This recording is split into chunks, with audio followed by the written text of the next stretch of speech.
안녕하세요. 김용든 목사입니다. 오직 성경만으로 쉬운 성경 공부하기 제4강입니다. 오늘은 기독교의 본질 세 번째 시간인데요. 오늘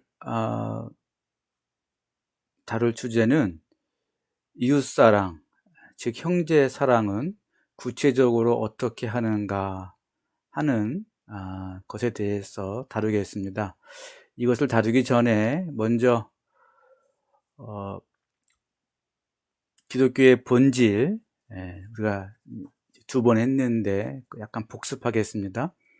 첫 번째, 기독교의 본질 중 첫 번째는 우리가 하나님을 알지도 원하지도 않았을 때 하나님이 먼저 찾아오셔서 예수 그리스도와 함께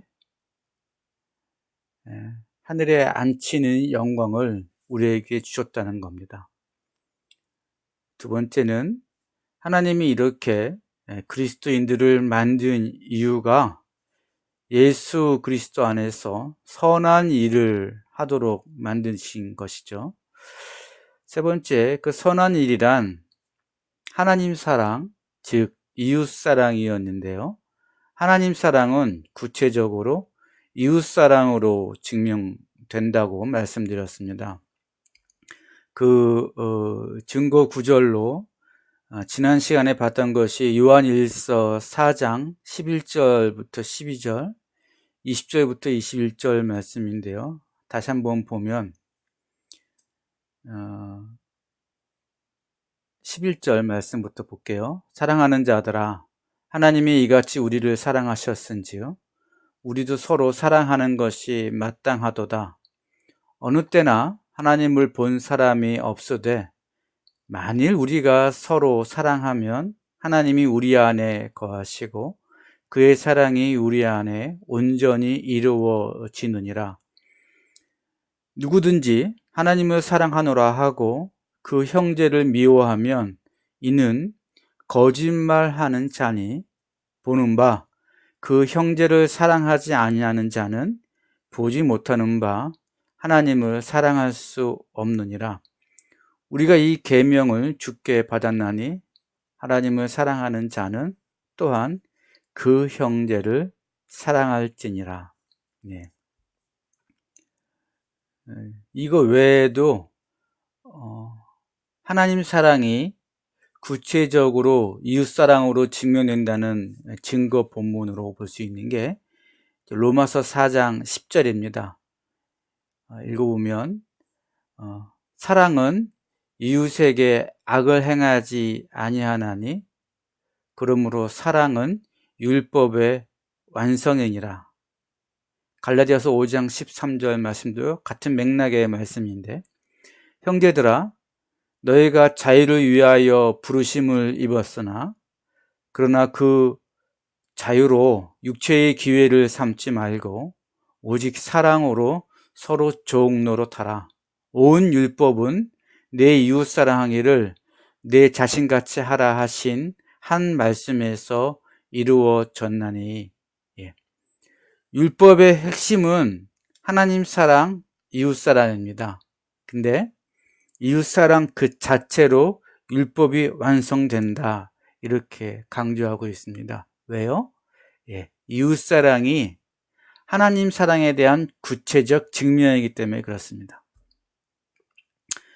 이러한 기독교 본질에 대해서 요한복음 15장에 예수님께서 아주 또 잘 말씀해 주시고 있는데, 이 부분도 같이 한번 보겠습니다. 요한복음 15장 9절부터 17절까지 말씀입니다. 아버지께서 나를 사랑하신 것 같이 나도 너희를 사랑하였으니 나의 사랑 안에 거하라. 내가 아버지의 계명을 지켜 그의 사랑 안에 거하는 것 같이 너희도 내 계명을 지키면 내 사랑 안에 거하리라. 내가 이것을 너희에게 이름은 내 기쁨이 너희 안에 있어 너희 기쁨을 충만하게 하려 함이라. 내 계명은 곧 내가 너희를 사랑한 것 같이 너희가 서로 사랑하는 이것이니라.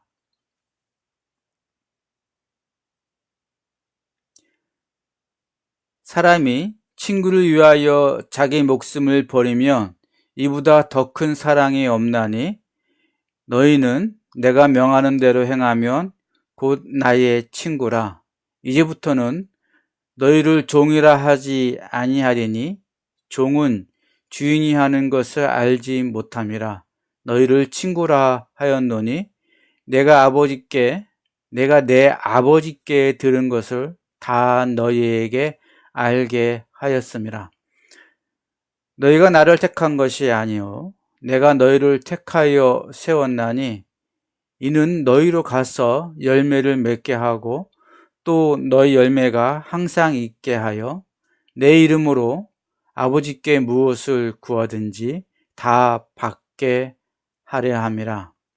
내가 이것을 너희에게 명함은 너희로 서로 사랑하게 하려 함이라.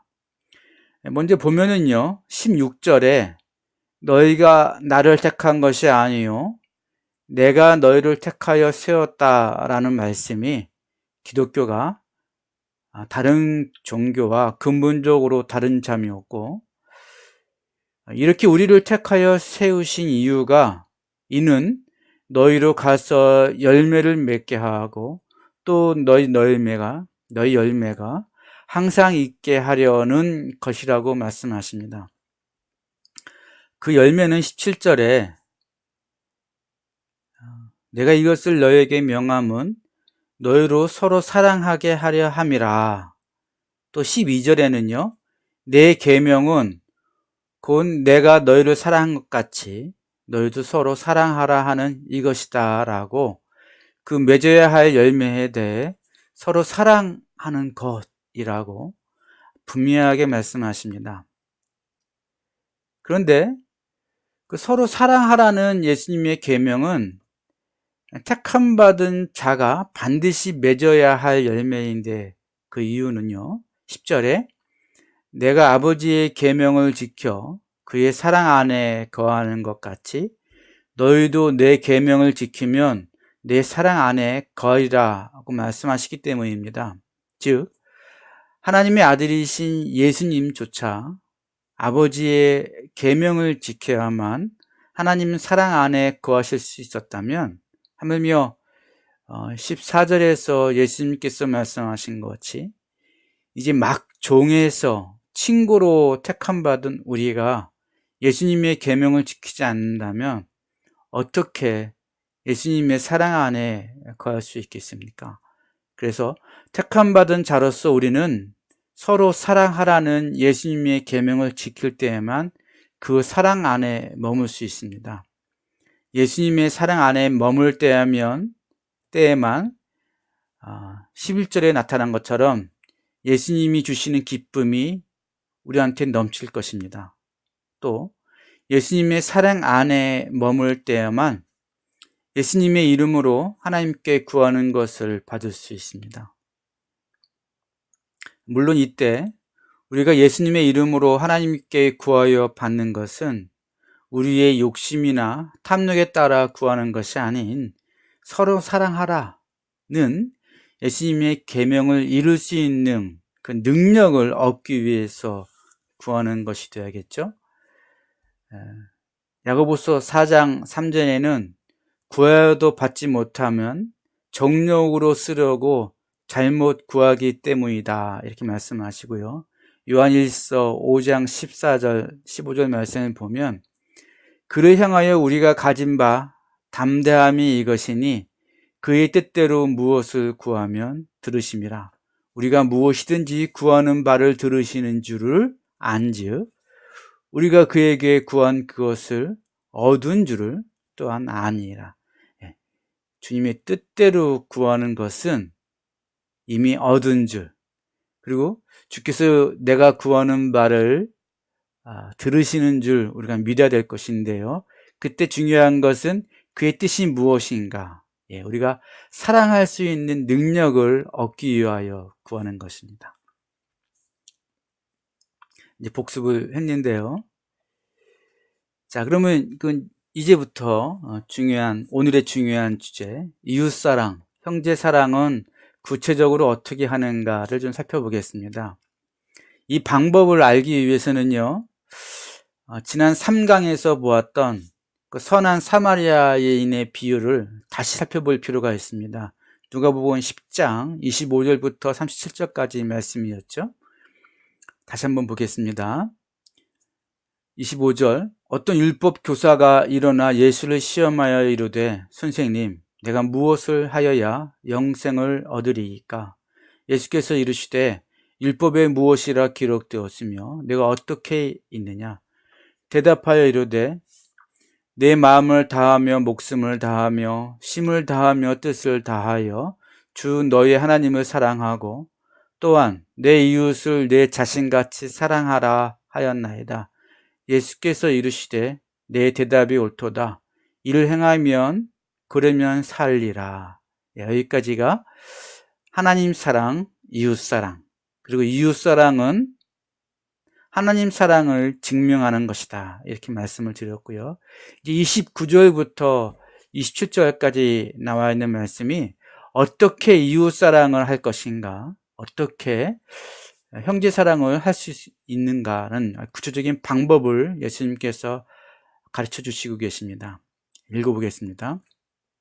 29절, 그 사람이 자기를 옳게 보이려고 예수께 여짜오되, 그러면 내 이웃이 누구이니까?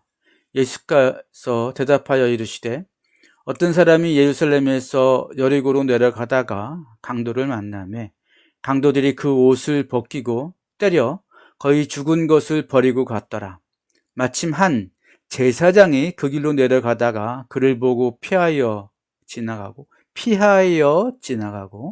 또 이와 같이 한 레위인도 그곳에 이르러 그를 보고 피하여 지나가되, 어떤 사마리아 사람은 여행하는 중 거기에 이르러 그를 보고 불쌍히 여겨 가까이 가서 기름과 포도주를 그 상처에 붓고 싸매고 자기 짐승에 태워 주막으로 데리고 가서 돌보아 주니라.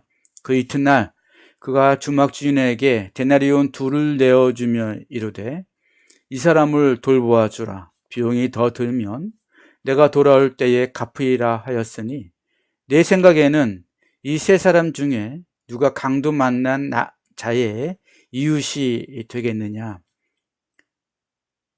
이르되 자비를 베푼 자니이다. 예수께서 이르시되, 가서 너도 이와 같이 하라 하시니라. 이 선한 사마리아인의 비유에서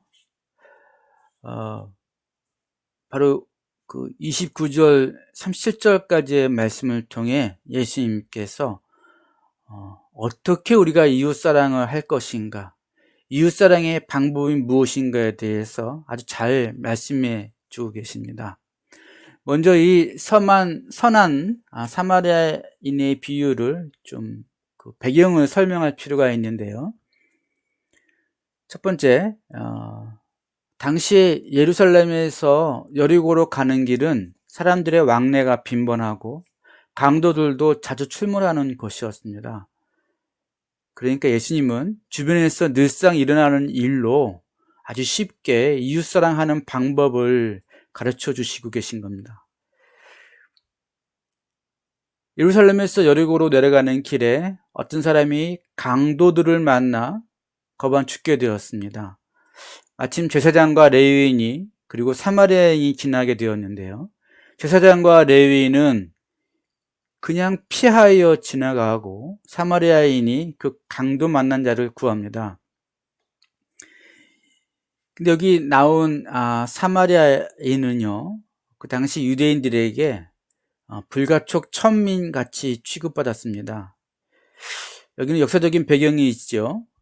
과거 이스라엘이 남북 왕조로 분리되어 있을 때에 사마리아는 북왕조의 수도였습니다. 이 북왕조는요, BC 722년 아수르에게 망하는데, 북왕조를 멸망시켰던 아수르는 이 지역에 타민족들을 이주시켜서 이스라엘 민족 말살 정책을 펴니다.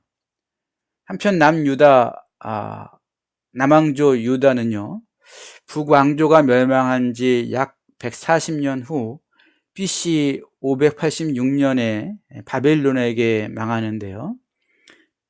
70년간 포로 생활을 거친 후에 이 땅에 다시 돌아와서 나라를 회복합니다.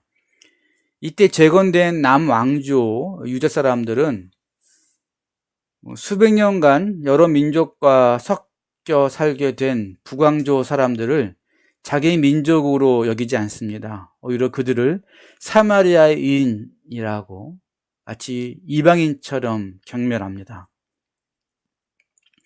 여기 또 나오는 새로운 등장인물 제사장과 레위인은 당시 신종 국가였던 유대인 사회에서 종교적 직무를 행하는 당시 사회의 최고 지도자였습니다.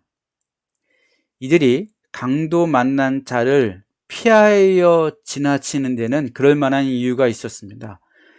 제사장은요, 제사의식을 거행하는 자였습니다. 율법에 의하면 부정한 것을 피해야 하는 제사장은 더러운 것을 만질 수 없었고 시체와는 더더욱 접촉해서는 안 되었습니다. 레위인 역시 제사를 돕는 일과 더불어 성소 안에서 여러 가지 일에 봉사했기에 그 역시 부정한 것을 피해야 했습니다. 이런 이유들로 제사장과 레위인은 강도 만난 자를 피하여 지나친 것입니다.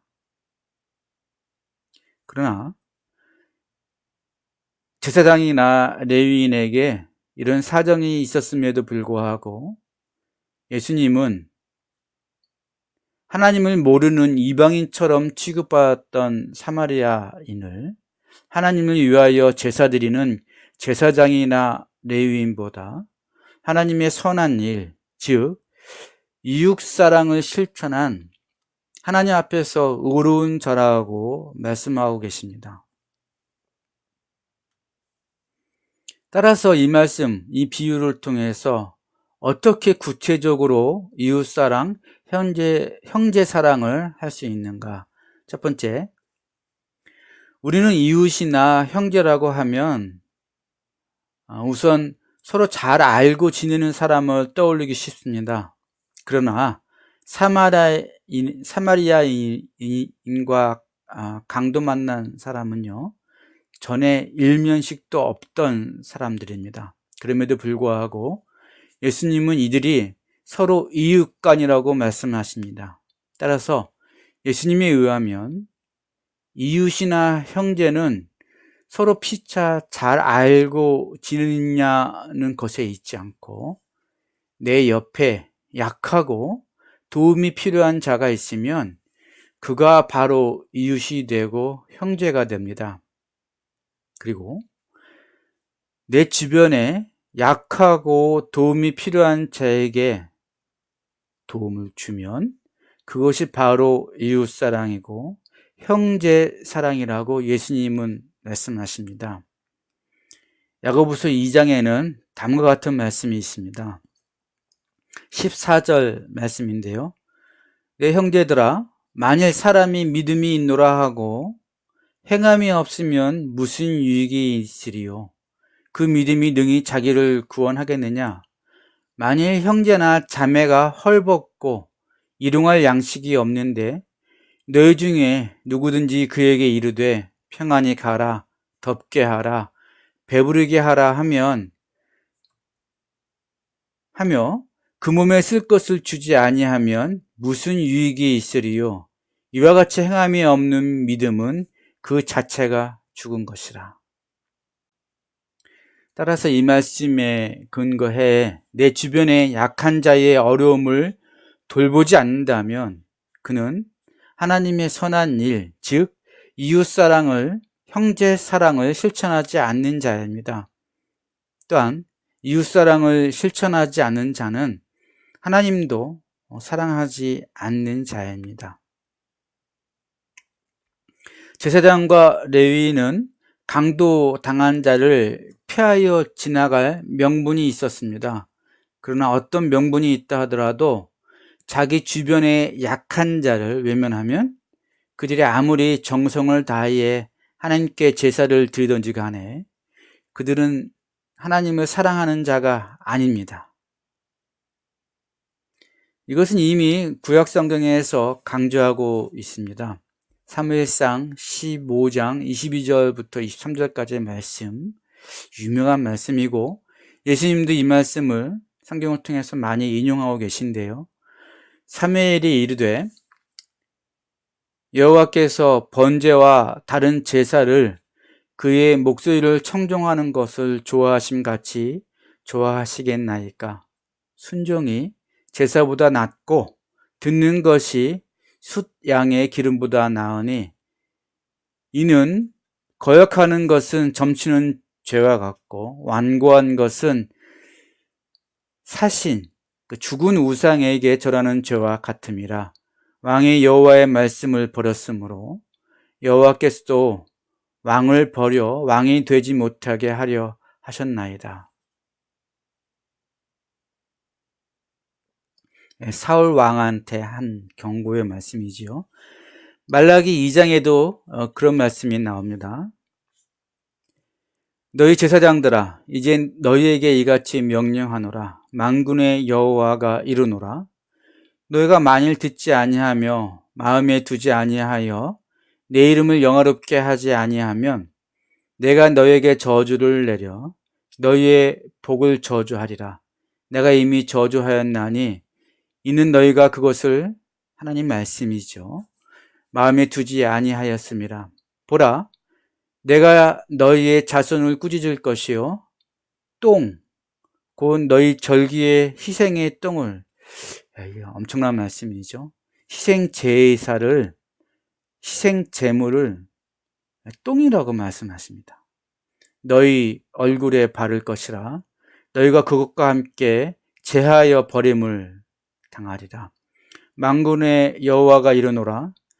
내가 이 명령을 너희에게 내린 것은 레위와 세운 나의 언약이 항상 있게 하려 함인 줄을 너희가 알리라. 레위와 세운 나의 언약은 생명과 평강의 언약이라. 나 만군의 여호와가 이르노니 너희가 레위의 언약을 깨트렸느니라. 어떤 언약이라고요?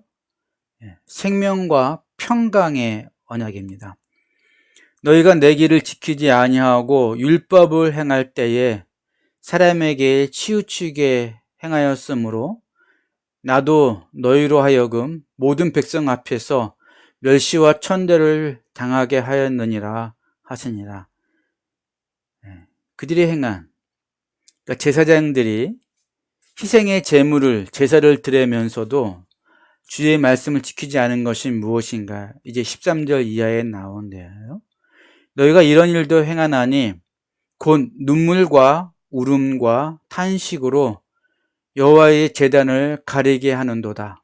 그러므로 여호와께서는 다시는 너희의 봉헌물을 돌아보지도 아니하시며 그것을 너희 손에서 기꺼이 받지도 아니하시거늘 너희가 이르기를 어찌 됨이니까 하는도다.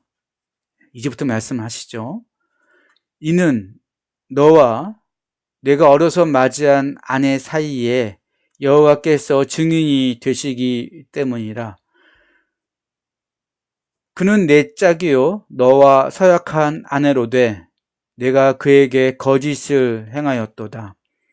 그에게는 영이 충만하였으나, 이때 그는 하나님을 말씀하십니다.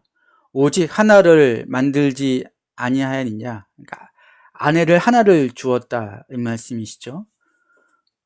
어찌하여 하나만 만드셨느냐. 이는 경건한 자손을 얻고자 하심이라. 그러므로 내 심령을 삼가 지켜 어려서 맞이한 주님께서, 하나님께서 하나로 주신 그 아내에게 거짓을 행하지 말지니라. 이스라엘 하나님 여호와께서 여호와가 이르노니 나는 이혼하는 것과 옷으로 학대를 가리는 자를 미워하노라. 만군의 여호와의 말이니라. 그러므로 너희 심령을 삼가 지켜 거짓을 행하지 말지니라. 당시에 사람들이 자기 아내를 마음대로 버리는 겁니다. 여러 가지 말도 안 되는 핑계와 이유, 그리고 죄목을 들어서 자기 아내를 버리고 그리고 새롭게 아내를 맞이합니다. 그때 아내를 때리고 아내를 학대합니다. 그리고 옷으로 가리고 밖에 나가서는 이 여자가 뭐 악한 일을 행했다, 뭐 음행을 저질렀다, 이런 죄목을 씌워서 버리는 겁니다. 근데 이것이 사회적으로 용납되었습니다. 왜냐하면 그 당시 여자들한테, 아내들한테는 힘이 없었고 변호하거나 자기의 증명을 어떻게 나타낼 힘이 없었습니다. 그러니까 죄를 짓지 않았는데 이 아내가 그 남편이 말하는 바 나쁜 일을 행하지 않았는데 그것을 행하지 않았다고 어떻게 증명할 방법이 없는 겁니다. 남편한테는 힘이 있고 또 주변에 같은 남자들한테 동의를 구할 무슨 명분이 있고 뭐, 그런데 약한 처지에 있는 아주 힘이 약한 여인들, 여자들한테는 힘이 없는 겁니다. 그래서 버림당해서 비참한 가운데 그 죄목을 뒤집어 쓴 상태로 비참하게 살다가 죽는 겁니다. 하나님이 이 약자의 입장에 있는 이 여인들의 눈물과 탄식을 그냥 두시지 않고 하나님이 직접 재판장이 되셔서 그 악을 항해한 남편들에게 죄악을 보응하시고, 또한 그런 일을 보고도 넘어가는 제사장들, 그들의 재물과 그들의 제사를 똥이라고 말씀하시는 겁니다.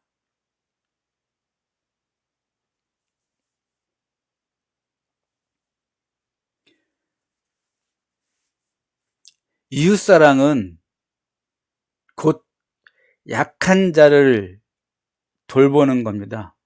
이것에 대한 성경적 증명은요, 신약과 구약에 걸쳐서 굉장히 많이 나옵니다. 여러분 명심하십시오. 하나님 사랑은 이웃 사랑입니다.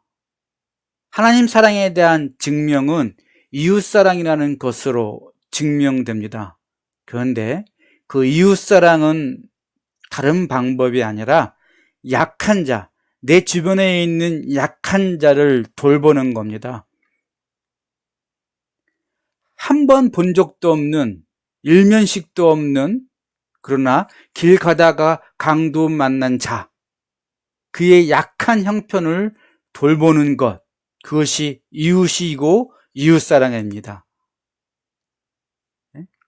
아주 연약하고 자기 처지를, 자기 억울함을 어떻게 호소할 수도 없는 그런 약한 처지에 있는 자, 사회적으로, 신분적으로, 경제적으로 아주 약한 자, 힘이 없는 자, 그가 바로 내 옆에 있다면 내가 바로 그의 이웃입니다. 그리고 그에게 그의 약함을 경제적으로, 그의 신분적으로, 그의 억울함에 대하여 내가 그의 편에 서서 그의 약함을 돌보고 그를 도와주고 그를 위해 힘을 쓰는 것, 그것이 바로 이웃사랑이고 형제사랑이며, 그런 사랑이 있을 때에 나는 하나님을 사랑한다라고 얘기할 수 있습니다.